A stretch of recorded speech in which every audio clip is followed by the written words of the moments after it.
Hello అందరికీ welcome to our channel Mrs Sharada Mahesh. నేను ఈ వీడియోలో ఒక ఇన్ఫర్మేషన్ షేర్ చేసుకుందాం అనుకుంటున్నా. మా బేబీకి ఒక ప్రాబ్లం అయితే వచ్చింది. ఆ ప్రాబ్లం ఎందుకు వచ్చింది, అసలు ఆ ప్రాబ్లమ్‌ని మేము ఎలా క్యూర్ చేసుకోగలిగాము, ఈ ఇన్ఫర్మేషన్ అంతా షేర్ చేసుకుంటాను. మా బేబీకి ఈ ప్రాబ్లం వచ్చే వరకు మాకు కొంచెం కూడా నాలెడ్జ్ లేదు. అసలు మా చుట్టుపక్కల మా కజిన్స్ పిల్లలకి, చుట్టుపక్కల పిల్లలకి ఎవ్వరికీ ఇలాంటి ప్రాబ్లం అనేదే లేదు. సో, మాకు కొంచెం కూడా నాలెడ్జ్ లేదు. సో, ఈ ప్రాబ్లం ఏంటి? ఎప్పుడు మేము ఐడెంటిఫై చేసాము? ఎలా క్యూర్ చేసుకోగలిగాము? ఈ ఇన్ఫర్మేషన్ అంతా మీతో షేర్ చేసుకుంటాను. బేబీ పుట్టిన తర్వాత ప్లజెంటాకి మన బొడ్డుకుండే కనెక్షన్ అయితే కట్ చేసి డాక్టర్ ఒక క్లిప్ అయితే పెడతారు కదా! ఆ క్లిప్ 7 డేస్ లేకపోతే 10 డేస్ లోపల నేచురల్‌గానే ఊడిపోతుంది. సేమ్ మా బేబీకి కూడా ఒక 6 డేస్ కంప్లీట్ అయిపోయాయి. ఎగ్జాక్ట్‌గా సెవెంత్ డే మార్నింగ్ ఆ బొడ్డు తాడు అనేది ఊడిపోయిందనమాట. ఊడిపోయిన తర్వాత కొద్దిగా బ్లడ్ అయితే వచ్చింది. అలానే కొంచెం చీము కూడా పట్టింది నెక్స్ట్ డేకి. సేమ్ ఇలానే మా ఫస్ట్ బేబీకి గూడా అయింది. బట్ మా ఫస్ట్ బేబీకి 3-4 డేస్‌లో క్యూర్ అయిపోయిందనమాట. సేమ్ ఇలానే చిన్న బేబీకి గూడా క్యూర్ అయిపోతుందని మేము లైట్ తీసుకున్నాము. అది మామూలే కదా! నేచురలే గదా! బొడ్డు తాడు ఊడిపోయిన తర్వాత కొద్దిగా బ్లడ్ అయితే వస్తుందని చెప్పి లైట్ తీసుకున్నాం.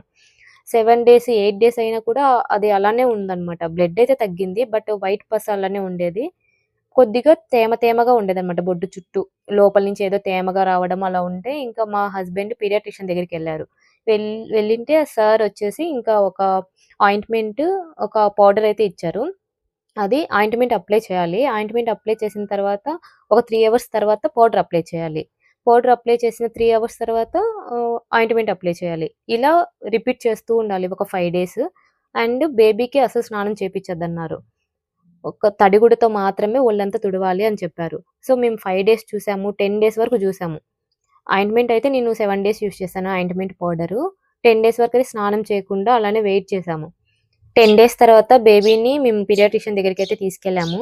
సార్ చూసి ఆయింట్‌మెంట్ మాత్రమే చేంజ్ చేశారు. ముందు ఆయింట్‌మెంట్ వద్దని చెప్పి, పౌడర్ మాత్రం కంటిన్యూ చేయమన్నారు. బొడ్డు లోపలికి పెట్టమని చెప్పారు ఆయింట్‌మెంట్. ఈ చిటికెన వేలుతో ఎంత మనం లోపలికి పెట్టగలిగితే అంత పెట్టమన్నారు. సేమ్ 3 అవర్స్ తర్వాత పౌడర్ పెట్టిన 3 అవర్స్ తర్వాత ఆయింట్‌మెంట్ ఇలా రిపీట్ చేయమన్నారు. అలానే బేబీ నిద్రపోయేటప్పుడు గల్లొప్పు ఉంటుంది గదా! ఒక రాయిలా ఒక్కటి మాత్రమే, ఒక గల్లుప్పు మాత్రమే బొడ్డు మీద పెట్టమన్నారు. అది నెమ్ముని లాగేస్తుందంట. అదొకటే రెమెడీ చెప్పారు. నేను అది కూడా ఒక 5 డేస్ ఫాలో అవ్వమన్నారు. 5 డేస్ ఫాలో అయ్యాను. 10 డేస్ వరకు స్నానం అది చేయించొద్దన్నారు. తడిగుడ్డతోనే తుడవమన్నారు. ఈ ఆయింట్‌మెంట్, పౌడర్ అయితే 5 డేస్ వరకు కంటిన్యూ చేయమన్నారు. 5 డేస్ వరకు నేను కంటిన్యూ చేశాను. 10 డేస్ వరకైతే స్నానమే చేపించలేదు. స్టిల్ పస్ అయితే అలానే ఉంది. వాటరీగా వస్తూనే ఉన్నింది బొడ్డులో నుంచి. 10 డేస్ తర్వాత నేను ఒక లైట్‌గా మన వెంట్రుక ఉంటుంది గదా! వెంట్రుక తీగంత బ్లడ్ అయితే చూసాను. ఇంకా బ్లడ్ చూసిన తర్వాత చాలా భయమేసేసింది. ఇంక వెంటనే మళ్ళీ పీడియాట్రిషియన్ దగ్గరికెళ్ళాము. సార్‌కంతా చెప్పాము. ఇలా చేసినా కూడా ఇంకా స్టిల్ పస్ వస్తూనే ఉందని చెప్పి. అప్పుడు సారు ఒక అల్ట్రాసౌండ్ అయితే చేయాలి అని చెప్పారు. స్కానింగ్‌కెళ్ళాము. స్కానింగ్ రిపోర్ట్స్ మా పీడియాట్రిషియన్‌కయితే చూపిచ్చాము. సార్ వచ్చేసి ఇక్కడ టౌన్‌లో ఉండే సర్జన్ ఒకరున్నారు. అతన్ని మీట్ అవ్వాలి అని చెప్పారు. సరే అని సర్జన్ దగ్గరికి తీసుకెళ్ళాము. సర్జన్ అప్పుడు రిపోర్ట్స్ చూసి మాకు చెప్పారనమాట. బేబీకి పేటెంట్ యురాకస్ అనే ప్రాబ్లమ్ అయితే ఉందని చెప్పారు. ఫస్ట్ టైమ్ అసలు మనకు ఆ మెడికల్ నాలెడ్జ్ అస్సలు లేదు గదా! పేటెంట్ యురాకస్ అంటే ఏంటి అని అడిగాము. సార్ అయితే ఎక్స్‌ప్లెయిన్ చేశారు నీట్‌గా. మన బొడ్డు ఉంటుంది గదా! మన బొడ్డుకి యూరినరీ పార్ట్. అక్కడికి ఒక ట్యూబ్ అయితే ఉంటుంది బేబీస్‌కి. పొట్టలో ఉన్నప్పుడే వాళ్ళకి ఆ ట్యూబ్ అనేది ఉంటుంది. బేబీ మన పొట్టలో నుంచి బయటికొస్తానే అది దానంతట అదే డైల్యూట్ అయిపోవాలంట మన స్కిన్ లోపలికి. ఆ ట్యూబ్ అనేది క్లోజ్ అయిపోయి డైల్యూట్ అయిపోతుందంట. బట్ నా బేబీకైతే అలా కాలేదు. అది నేచురల్‌గా జరగాల్సిన ప్రాసెస్. తనకి కాలేదనమాట.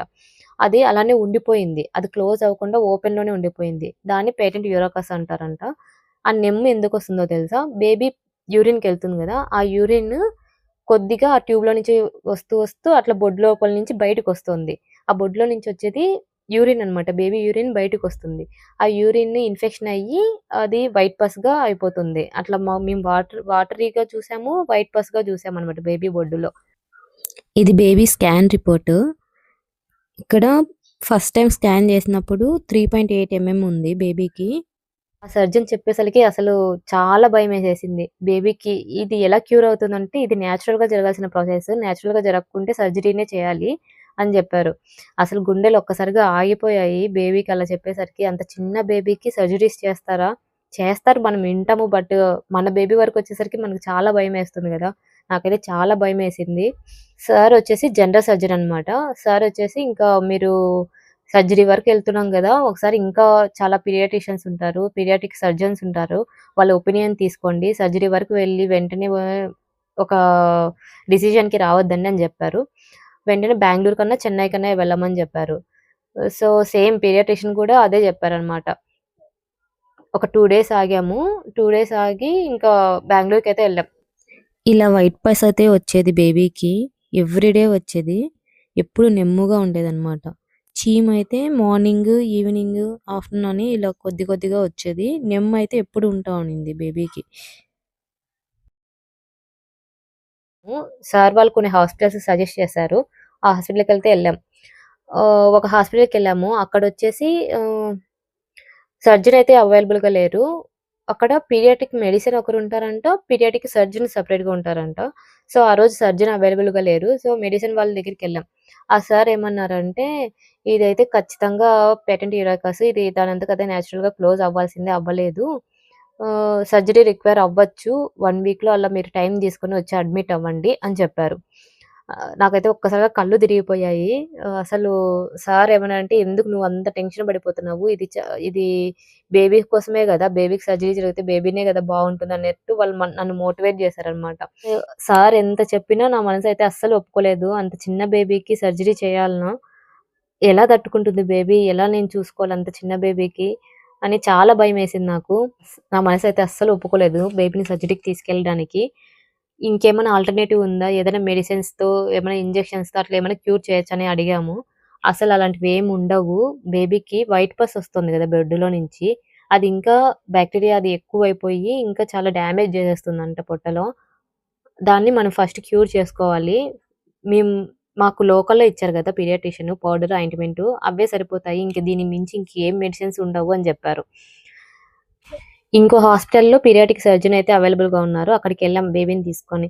సారు బేబీని చెక్ చేసి ఇదసలు యాక్టివ్ పస్సే కాదు. అంటే యాక్టివ్ పస్ అంటే కంటిన్యూయస్‌గా వస్తూనే ఉండాలంట. బేబీకి అలా కాదు.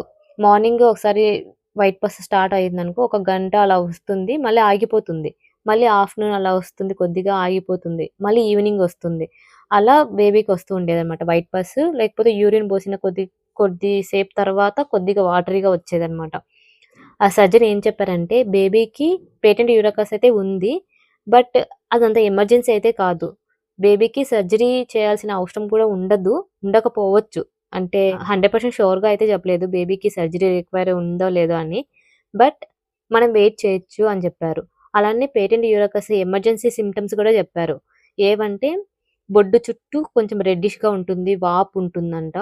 అలానే బేబీకి నెమ్మొస్తుందని చెప్పాను గదా! అది చాలా స్మెల్ ఒస్తుందంట. మనం యూరిన్‌కెళ్తే ఎలా స్మెల్ ఒస్తుంది, ఆ స్మెల్ బొడ్డులో నుంచి గూడా వస్తుందంట. అలానే ఇంకా వైట్ పస్ కంటిన్యూయస్‌గా వస్తూనే ఉండాలనమాట. చాలా ఎక్కువగా వస్తుంటుందంట. ఈ సింప్టమ్స్ అన్నీ ఉంటే అది ఎమర్జెన్సీ కేసంట. వెంటనే సర్జరీ చేయాలని చెప్పారు. మా బేబీకైతే అలాంటి సింప్టమ్స్ ఏం లేవు. బట్ కొద్దిగా వైట్ పస్ అయితే వస్తుంది. అప్పుడప్పుడు వైట్ పస్ వస్తుంది. నెమ్మయితే ఉంటుంది. యూరిన్‌కెళ్ళిన ఒక హాఫ్ అన్ అవర్‌కి, గంటకి కొద్దిగా నెమ్మయితే చూస్తాను నేను. ఇవన్నీ చెప్పాను. బట్ ఇవన్నీ ఎమర్జెన్సీ కేస్ అయితే కాదు. మీరేం టెన్షన్ పడొద్దని చెప్పి కొన్ని యాంటీబయోటిక్స్ అయితే ఇస్తాను. అవి యూజ్ చేస్తే ఈ వైట్ పస్ ఉంటుంది గదా! అది ఇంకా ఎక్కువ కాకుండా ఆ ఇన్ఫెక్షన్ అనేది ఎక్కువ కాకుండా బొడ్డులో ఇంకేదన్నా డ్యామేజ్ చేయకుండా అయితే కాపాడుకుందామని జెప్పారు. మేము బెంగుళూరుకెళ్ళినప్పుడు బేబీకి 2 ½ మంత్. సో, సారొచ్చేసి ఒక 6 మంత్స్ వరకు వెయిట్ చేద్దాము. ఇది క్యూర్ అయిపోతే ఇంకేం ప్రాబ్లమ్ ఉండదు. క్యూర్ కాకుంటే సర్జరీ అయితే రిక్వైర్ అవుతుంది. అప్పటికి తగ్గకుంటే. అప్పటి వరకు మనం యాంటీబయోటిక్స్ ఇచ్చి బేబీకి ఇన్ఫెక్షన్ ఎక్కువ అవ్వకుండా చూసుకుందాం అని జెప్పారు. దానికోసము 2 కోర్సెస్ ఇచ్చారనమాట యాంటీబయోటిక్స్. ఒక కోర్స్ వచ్చేసి 7 డేస్. ఇంకో కోర్స్ వచ్చేసి 3 మంత్స్ అనమాట. Total 6 months. బేబీకి 6 మంత్స్ ఏజ్ వరకు మెడిసిన్స్ అయితే రాసిచ్చారనమాట. ఆ యాంటీబయోటిక్స్ బేబీకి పడకపోతే వెంటనే లోకల్‌లో ఉండే పీడియాట్రిషియన్ దగ్గరికెళ్ళి యాంటీబయోటిక్స్‌కి ఏదో ప్రోబయోటిక్స్ అంట అవి ఇవ్వమన్నారు. యాంటీబయోటిక్స్ అయితే తీసుకున్నాము. ఎలాగో బెంగుళూరుకొచ్చాం గదా! ఇంకో పీడియాట్రిక్ సర్జన్‌ని కూడా మీట్ అయ్యి అతని ఒపీనియన్ కూడా తీసుకుందాం అనుకున్నాం.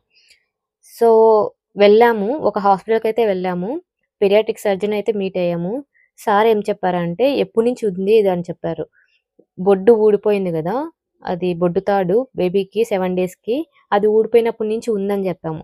సార్ వచ్చేసి, "ఏంటి ఇన్ని రోజులున్నారా? ఇన్ని రోజులు ఎలా ఉన్నారు? బేబీకి సర్జరీ ఖచ్చితంగా చేసేయాలి. ఇమ్మీడియేట్‌గా చేసేయాలని" చెప్పారు.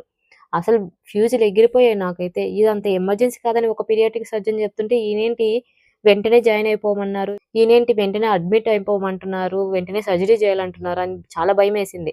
ఇంక అక్కడి నుంచి వెంటనే వచ్చేసాం. ఒక పీడియాట్రిక్ సర్జన్ చెప్పారు గదా! కొంచెం హోప్ ఇచ్చారు గదా! విందాము. యాంటీబయోటిక్ కోర్స్ అయితే స్టార్ట్ చేద్దాము బేబీకి అని చెప్పి ఇంటికొచ్చేసాం. ఇంటికొచ్చేసిన తర్వాత నెక్స్ట్ డే నుంచి యాంటీబయోటిక్స్ అయితే స్టార్ట్ చేసాం. ఫస్ట్ కోర్సు 1 డే ఇచ్చాను. ఇచ్చిన తర్వాత చెక్ చేశాను బేబీకి ఏదైనా నార్మల్‌గా ఉందా? ఏదన్నా సైడ్ ఎఫెక్ట్స్ వచ్చి ఏమన్నా అన్‌యూజువల్‌గా ఉందా అని చెక్ చేశాను. బేబీ అయితే బావుంది. యాక్టివ్‌గానే ఉంది. సో, ఫస్ట్ కోర్స్ అయితే కంప్లీట్ చేశాను 7 డేస్‌కి. తర్వాత నెక్స్ట్ కోర్స్ స్టార్ట్ చేశాం. నెక్స్ట్ కోర్స్ స్టార్ట్ చేసిన ఒక 4 డేస్, 5 డేస్‌కి బేబీకి చాలా లూజ్ మోషన్స్ అయ్యాయన్నమాట. లూజ్ మోషన్ అంటే ఎలా చెప్పాలంటే, లూజ్ మోషన్స్ అంటే నార్మలే. బేబీ పుట్టిన తర్వాత ఒక 1 డేలో 7-10 టైమ్స్ వెళ్ళినా అది నార్మలే అని చెప్తారు పీడియాట్రిషియన్స్. బట్ మా బేబీకి ఎలా అంటే బట్టలు ఉతికేటప్పుడు నురుగొస్తుంది గదా! ఆ నురుగు ఎలా ఉంటుందో అలా వెళ్ళేదన్నమాట మోషన్స్. ఎ ఒక డేలో 10 టైమ్స్, మోర్ థాన్ 10 టైమ్స్ ఒక్కొక్కసారి అలా వెళ్ళేదన్నమాట మోషన్స్. చాలా భయమేసింది. బేబీ అయితే చాలా వీక్ అయిపోయినట్టు కనిపించింది నాకు. ఇంకా లోకల్‌లో ఉండే పీడియాట్రిషియన్ దగ్గరికెళ్ళాము. ఇలా అయిపోయింది బేబీకి, ఇలా మోషన్స్ అవుతున్నాయని చెప్తే సారొచ్చేసి, "మీరు యాంటీబయోటిక్స్ యూజ్ చేస్తున్నారు. దాని సైడ్ ఎఫెక్ట్సే ఇవి. అవి స్టాప్ చేస్తే ఇవి స్టాప్ అవుతాయి. దీనికి మళ్ళీ మెడిసిన్స్ ఇవ్వలేము" అని చెప్పారు. ఇంక నేను కంప్లీట్‌గా యాంటీబయోటిక్స్ అయితే స్టాప్ చేసేసాను. స్టాప్ చేసిన ఒక 10 డేస్ అయితే వెయిట్ చేశాను.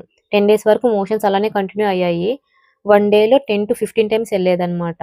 అలానే బేబీ చాలా వీక్ అయింది. నా దగ్గరికి పాలు తాగడానికి వస్తుంది గానీ, పాలు కడుపు నిండా తీసుకోలేకపోయేదనమాట. అలా ఉంటే ఒకరోజు స్నానం చేపిస్తుంటే చాలా బ్లడ్ కనిపించిందనమాట బొడ్డులో నుంచి. ఇంక నాకు భయమేసేసి ఇంకా పీడియాట్రిక్ సర్జన్ అయితే మీట్ అవుదాము. ఇది ఎమర్జెన్సీ ఏమో ఎక్కువ వాపులాగానే కొద్దిగా కనిపించిందనమాట నాకు. ఇంక సరే అని వెంటనే బెంగుళూరుకెళ్ళిపోయాము. పీడియాట్రిక్ సర్జన్‌కయితే చూపిచ్చాం బేబీని. సార్ చూసి అంటే ఎర్లియర్‌గా చూపించిన పీడియాట్రిక్ సర్జన్ అయితే కాదు. ఇంకో సర్జన్ దగ్గరికి తీసుకెళ్ళాము. అక్కడికెళ్ళిన తర్వాత సార్ చూసి ఇది యాక్టివ్‌గా లేదు పస్సు. ప్లస్ బేబీ కూడా కొద్దిగా యాక్టివ్‌గానే ఉంది. అంత డల్‌గా అయితే లేదు. మీరు ఎక్కువ టెన్షన్ పడుతున్నారు. బేబీని ఇంకొక నెల వరకు మనమైతే వెయిట్ చేద్దాము. చెక్ చేద్దాము. బేబీకి తగ్గిందా? ఓకే.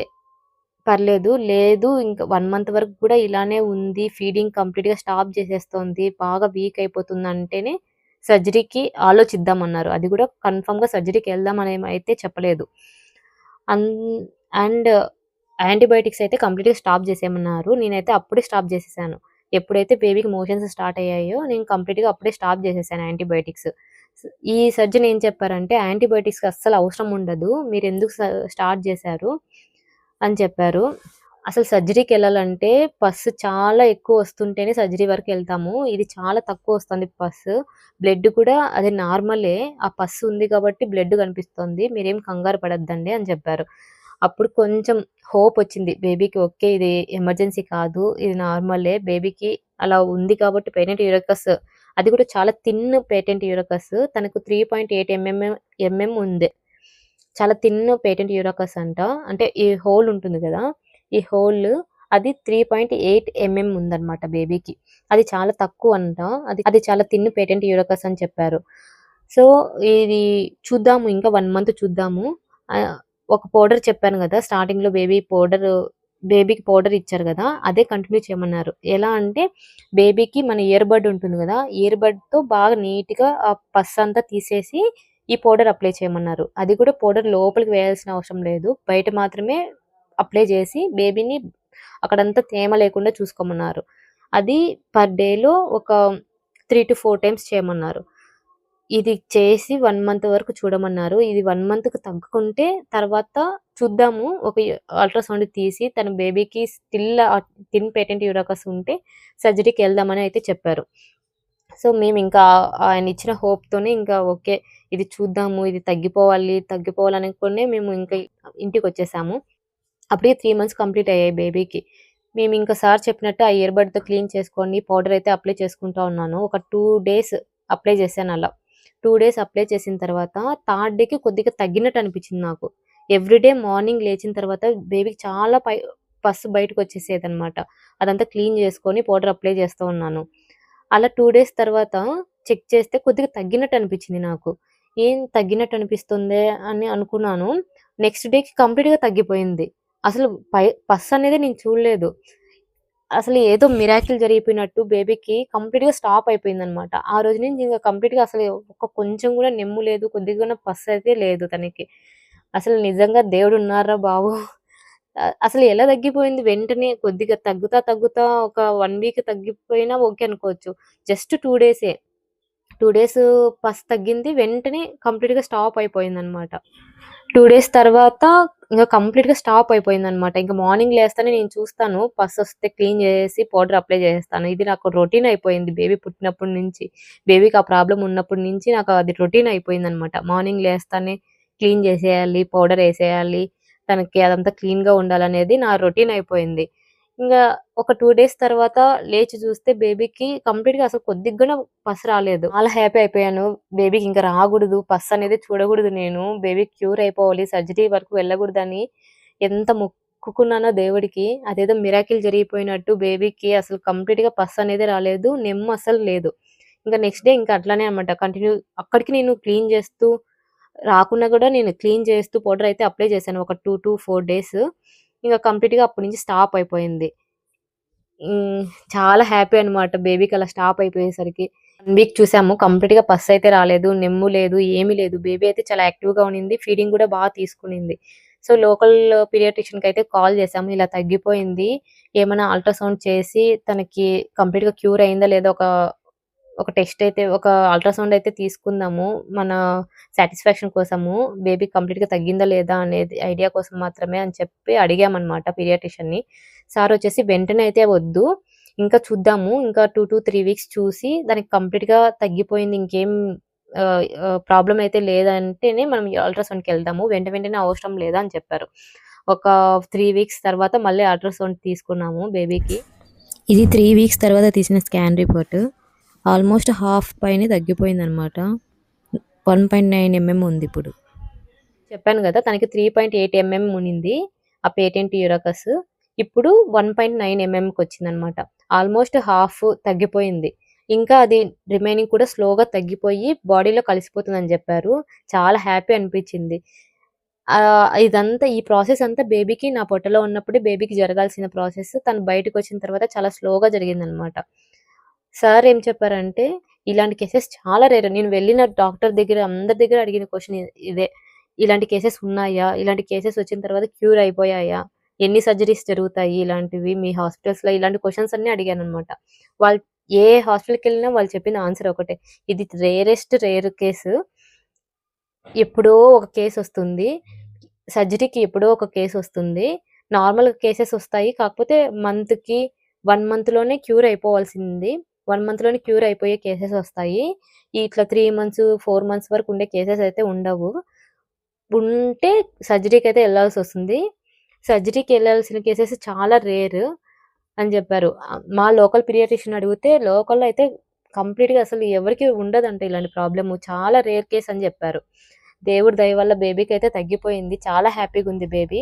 వెయిట్ కూడా చాలా బాగుంది. బేబీకి ఫస్ట్ స్కాన్‌లో పేటెంట్ యూరకస్ అని చెప్పినప్పుడు నేను చాలా గూగుల్ చేశాను ఇన్ఫర్మేషన్ కోసము. అలానే యూట్యూబ్‌లో కూడా చాలా వెతికాననమాట. అంత ఎక్కువ ఇన్ఫర్మేషన్ అయితే నాకు దొరకలేదు కరెక్ట్ ఇన్ఫర్మేషన్. ఇది చాలా రేర్ కేస్ అంట. అందుకే ఇలాంటి ఇష్యూ కూడా ఉంటుంది. ఇలాంటి ప్రాబ్లమ్ కూడా బేబీకొస్తాయి అని ఒక ఇన్ఫర్మేషన్ మీకు తెలియాలని చెప్పి నేను షేర్ చేసుకుంటున్నాను. Thanks for watching. Thank you so much. Please subscribe to my YouTube channel.